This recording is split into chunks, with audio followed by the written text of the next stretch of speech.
நேசம் இப்பிறப்பும் எப்பிறப்பும் தொடரும் இந்த பாசம்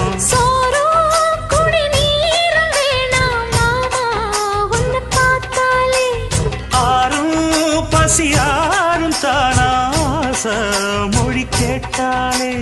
ஒன்ன பிரிஞ்சிருக்க தன்னந்தனிச்சிருக்க அம்மம்மாடி அப்பப்பாடி என் மனசு ஒத்துக்காது செந்தூர பாண்டிக்கு ஒரு சோடி கிளி கூட